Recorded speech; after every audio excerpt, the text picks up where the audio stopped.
Zoran Mamdani is asking for money again, and he has not even taken office yet. And he says the money's not coming from big donors, it's coming from the average person. What about this whole socialism thing where things are free and the billionaires are going to pay for it? Mayor-elect Zoran Mamdani seeking millions of additional dollars in donations to help fund his transition to City Hall. I hope very soon not to have to ask you for money. But until then, I'm asking.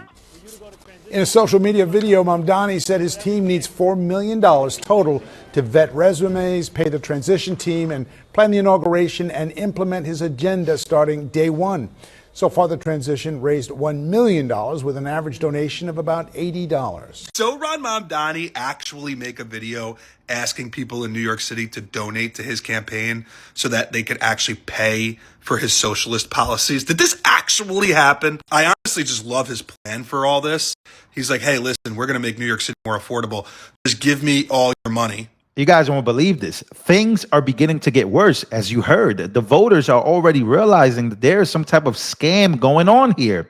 Zoran Mamdani, for the second time, has launched a campaign video to ask for donations and more money. The first one was after he won, where he said, can you please resume and send us some more money for a transition team?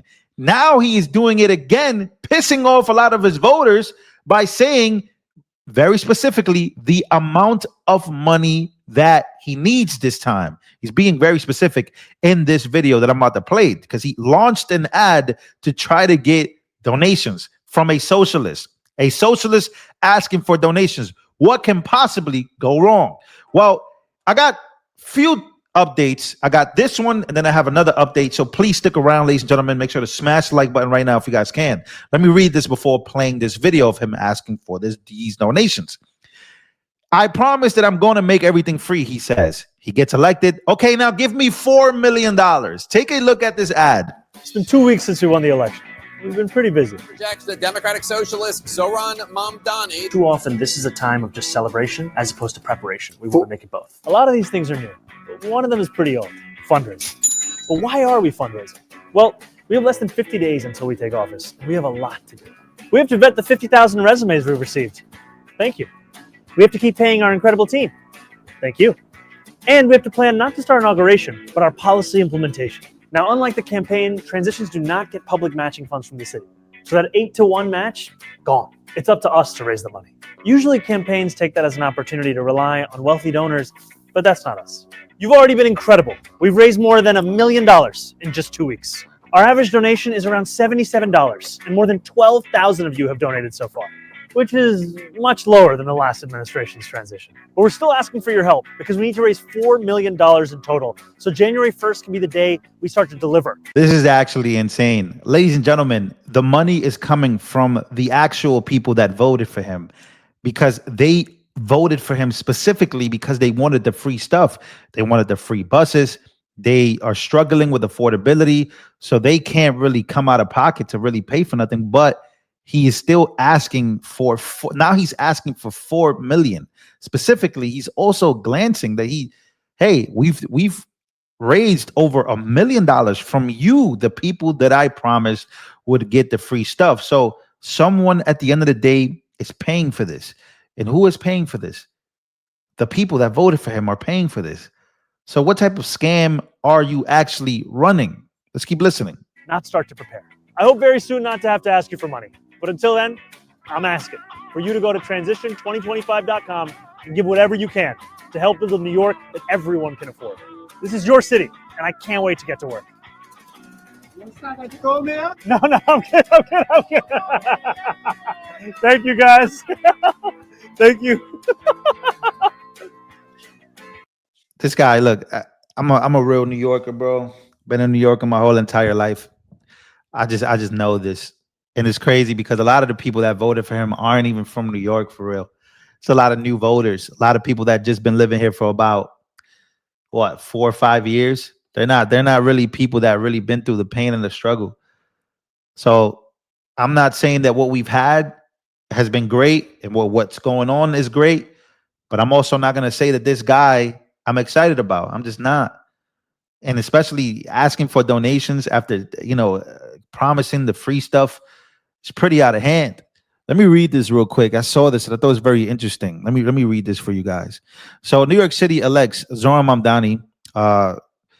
He took to social media Tuesday to ask supporters for donations to help fund his transition again.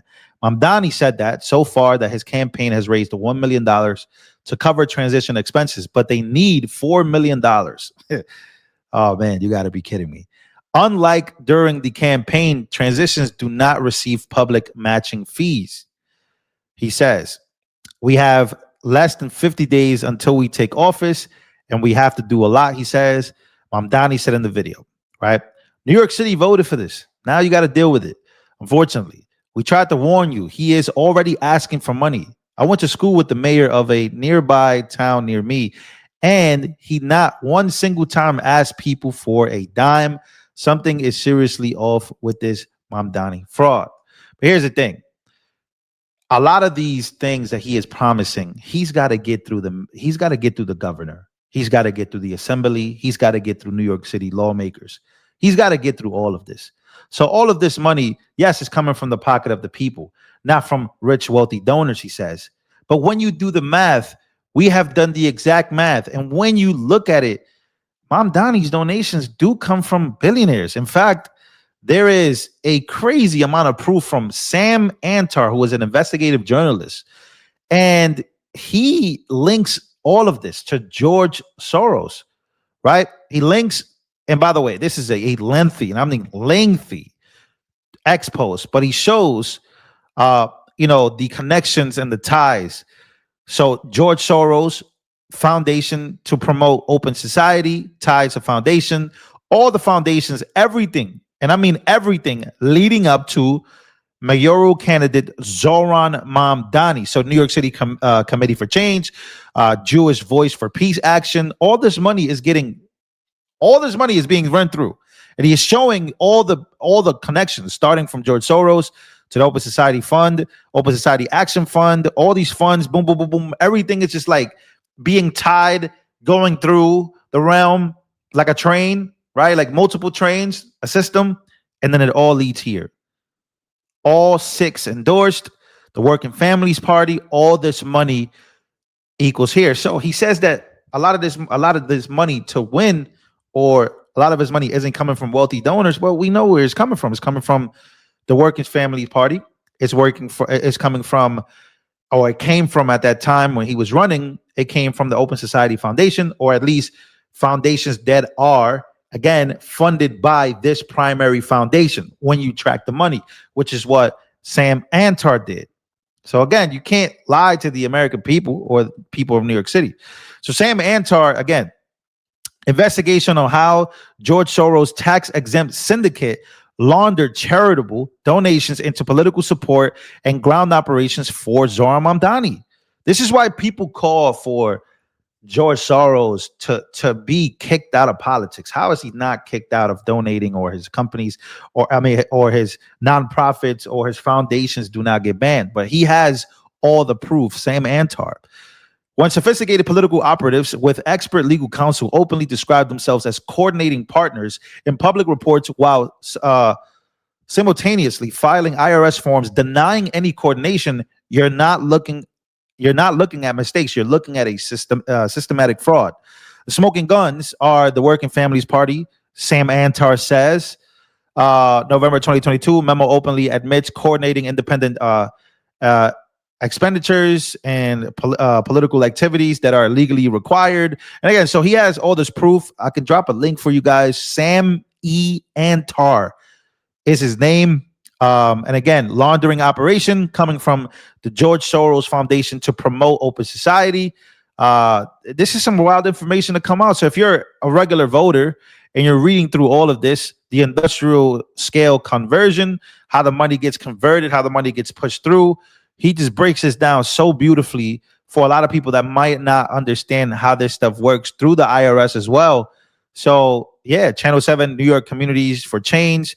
There's the amount of money that is being laundered. He says the coordinated ground army, all 6 organizations. The ground army included the Jewish Voice for Peace Action, New York Communities for Change, Make Road Action. So Working Families, again, Bend the Arc, Jewish Action. So all of these work together, grab the money, and they all combined 256,000 plus documented doors knocked, massive volunteer mobilization. So this isn't 6 independent organizations coincidentally supporting the same candidate. This is a systematic deployment of a coordinated political ground machine funded through a 501 charitable conversion, operating as admitted partners, he says, executing synchronized field operations. The criminal enterprise mythology, he says. So again, I'm not going to read this whole thing because I do, if you guys want to, but he says the evidence is there. He says every single fact documented in public filings. He says from the IRS form, the 990 showing 501 through 501-4 conversion flows. So he goes through the systematic corruption through the IRS all the way through. He goes through the red flags. He says that they told on themselves, right? And he says that there was an IRS whistleblower referral. We filed our 10th supplemental complaint documenting systematic violations, he says. And then he shows the chart, which again, he goes through some corrections of things that he may have missed. Again, whitecollarfraud.com, Sam E. Antar says this is all, illegal of how he got the money and how he was able to, get the Working Families Foundation and all these foundations, and how Soros basically avoids paying taxes by doing this. So it's pretty wild what's going on in New York City. How he got in is wild. How he's asking for money is wild. A lot of people aren't surprised. Here's one more thing I'll mention. One more thing I'll mention is this. President Trump will be meeting with New York City Mayor-elect Zohran Mamdani in the Oval Office on Friday. So it's going to be a movie, and we're going to be looking very forward to this. I told you guys, whatever tough guy talk Zohran was giving, it wasn't about nothing, in my opinion, because when you think about it, you put your mind to this, you realize that he's going to need Trump more than Trump is going to need him at the end of the day. And Trump is rooting for New York City. I'm rooting for New York City to be successful. So we'll see what this brings. Hopefully this brings something good. You can only pray for the best, but always prepare for the worst. They have a meeting that is going to create a lot of either animosity back and forth, and we shall be in for a movie. Not going to lie to you guys.